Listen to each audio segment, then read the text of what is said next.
Beginning today with Psalm 30. Again, an exhortation from the psalmist to the Lord. I will extol thee, O Lord, for thou hast lifted me up and hast not made my foes to rejoice over me. Again, as we've seen, there seems to be a recurring theme going back and forth from all these songs, but yet each one is different in its own right. And that's where we're supposed to seek it out. Many times we in Christianity are not trained in poetry. We read everything from A to B, or what can I get out of it? What can I apply from it? The poems, especially the Psalms, are just meant to be felt. They're just meant to be enjoyed for what they are, to feel their depth and their mood. They're almost like listening to a beautiful piece of music, like a sonata, to where you're not supposed to just understand where the melody goes up and down and its cadences and its structure, but just to feel. And just here we are, we're to take a minute of our lives and feel what the psalmist is feeling. He is rejoicing, you've made my foes to rejoice over me, you have not made them to rejoice over me. O Lord my God, I cried unto you, and thou hast healed me. The excitement, the anticipation of God being with you. O God, O Lord, thou hast brought me up, my soul from death, and hast kept me alive, that I should not go down to the pit, which he's talking about unto death. Sing unto the Lord, O ye saints, and give thanks in remembrance of his holy name. Again, the excitement that we're to feel here. For his anger endureth for a moment, in his favor is life. Weeping may come in the night, but joy comes in the morning. We've heard that one several times. It's quoted again and again. In verse 10, O Lord, have mercy upon me. Be thou my helper. Once again, the psalmist is including us into a heart's cry. Many religions do not have their God on their side. They're there just to make their God happy. And if they make their God happy, then maybe their God will send them good crops or, more prosperity. But just to say that you are my helper, you are my help. You have turned my mourning into dancing. Thou hast put off my sackcloth and girded me with gladness, to the end that my glory may sing praises unto thee and not be silent. O Lord my God, I give thanks unto thee forever. This is a psalm that could have been sang during a time like the bringing in of the Ark of the Covenant, when he danced before the people. Here it is, it's a bit of a dancing psalm. So we need to just feel what the psalm is leading us to, not just in an understanding of our mind, but at a feeling and with emotives. You've turned my mourning into dancing. There's a beautiful imagery right there. Who turns your mourning to dancing? Who has the ability to do that? And if God has that ability, then you need to turn to him. I think these are very powerful. I think they can be emotive. They can be expressive. They can take you up. They can ground you. I don't think any of them, I've never read a depressing psalm in here. They start out that way, but usually it's about my condition. But by the time it gets to the Lord, it's all exaltation. Going back to Exodus. Here we are in Exodus 9 and 10 today. And we're right in the middle of the plagues. And we began with the plagues beginning with the water turning to blood. We had a plague of frogs. We've seen lice. They've had done flies. Today, he goes in to kill the cattle. And when he says cattle, it's not just cows and steers, but he's also talking about lambs. He's talking about oxen. He's talking about donkeys. He's talking about horses. So the idea is that he's going to have this murrain, this death of the cattle come along, but he's going to not destroy the cattle of the Israelites. Once again, he's separating Goshen from the rest of Egypt and seeing things happen in all of Egypt consistently, but not happening where the Jews are. Well, where the Israelites are. They haven't been called Jews yet. They aren't called Jews until we get to the Babylonian captivity. But the idea that here he is. So all of this is going to fall upon his skin, upon the horses and asses, and upon the camels and oxen, and upon the sheep. This is decimating, if you will. This is decimating Egypt. First, it's been hurting the bodies. First, it's been the darkness, which creates, the darkness is coming in later. The water turns to blood, the frogs. strong inconveniences, but now we're getting more serious. We're ratcheting it up.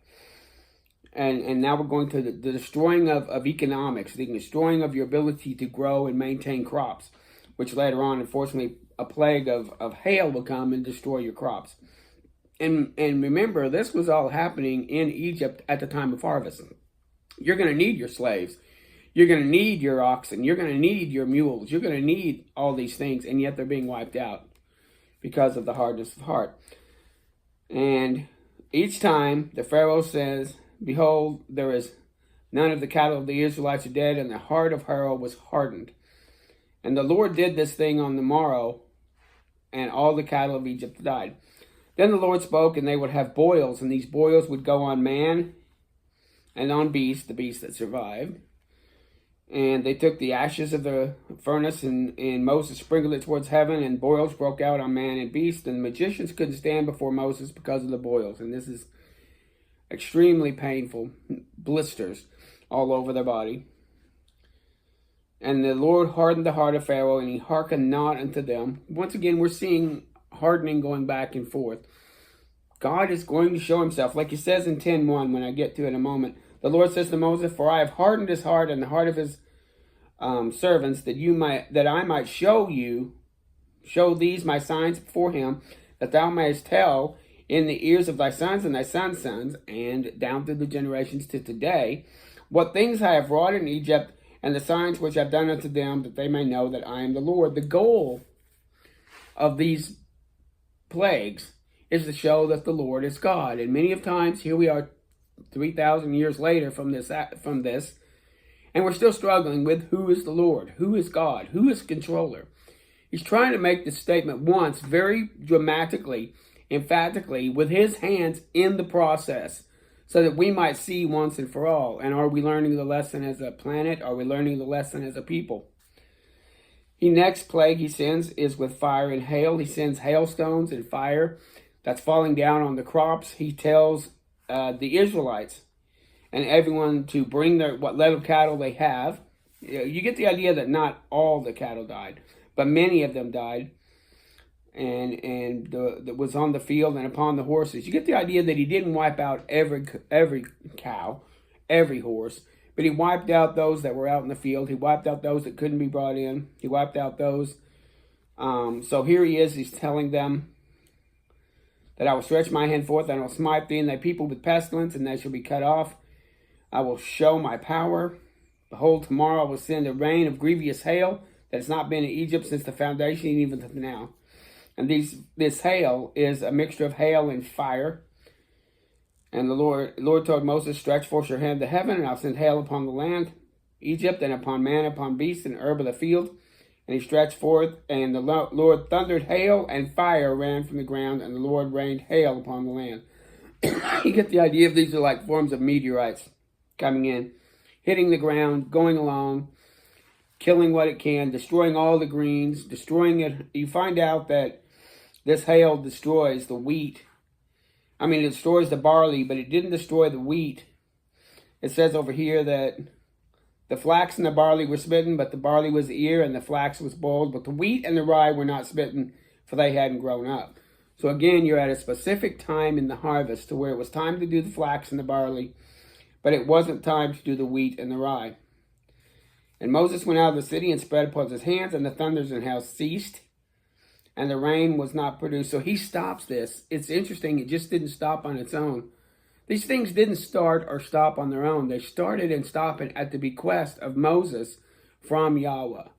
So the Egyptians couldn't say it was just randomness. No, it started when I said it was going to start, and it stopped when I stopped it. And Pharaoh saw the rain and the hail and the thunder had ceased. He sinned them yet more and hardened his heart. We get an idea of him hardening his heart here. Remember, when you look on here, you're going to see him harden his heart. You'll see the Lord harden his heart. The whole goal, like he says in 10:1 and 2, is that we might know, that we as nations might know. If we would just stop and learn the lesson of Egypt. Sometimes a person wants to do one specific showing of their power just once. Just once. And this is not God showing all of his power. We'll see that in Revelation when he comes on full bore against the entire planet. He's not showing all of his power.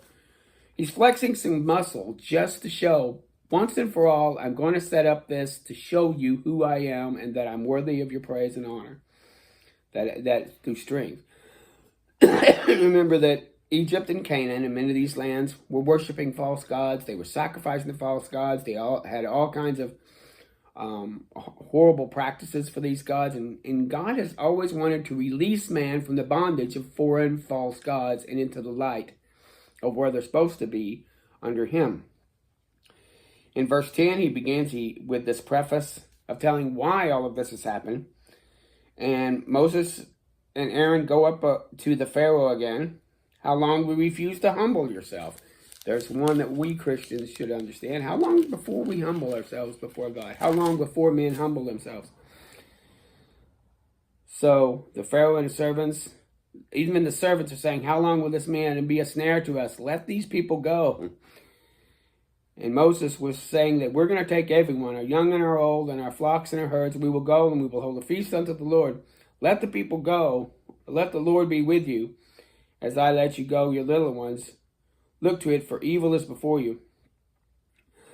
and the Lord said, stretch forth your hand on the land of Egypt, and he sent locusts.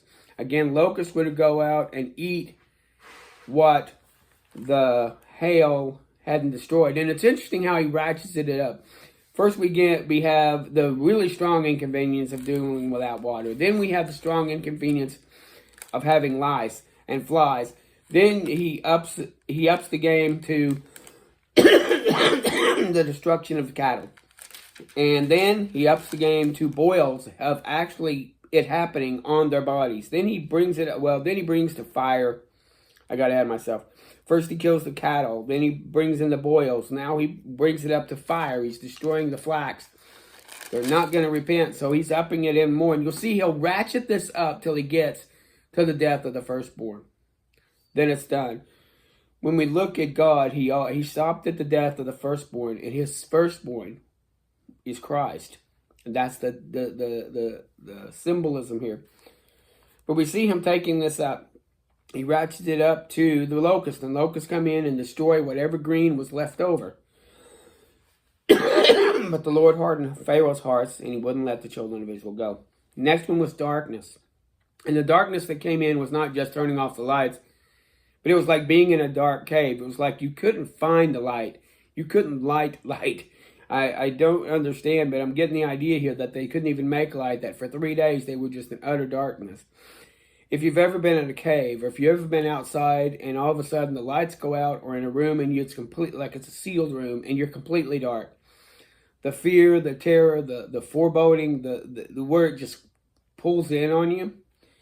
You got the idea that this is a dark that no light could be seen in. It was a supernatural darkness. And he put this over. He put it over the people for 3 days. And Pharaoh says, go you serve the Lord, only let your flocks and herds stay here. So Pharaoh's starting to negotiate a little bit. The world always wants to negotiate with the godness of God. You know, they always want to say, well, if you'll meet me halfway, or I'll offer you this, you give me that, and God doesn't allow that. And so he finishes with this. And it's in so that's chapter 9, and finishing 10, we finish with darkness. Tomorrow we go into the last plague, and then he just starts talking about the Passover in preparation. Again, you'll see God is in the midst of this. That he prepares the people. He goes through all of these different plagues. And we'll see the death of the firstborn. It's on its way. So, and he prepares people. So he's going to prepare them for the journey out. It's not just, okay, everybody, let's go. But there's certain preparations. And there's certain things he wants to instill so that these people will never forget this. This is a lesson God is seeming through the Exodus to really hone in on, so he doesn't have to do this again.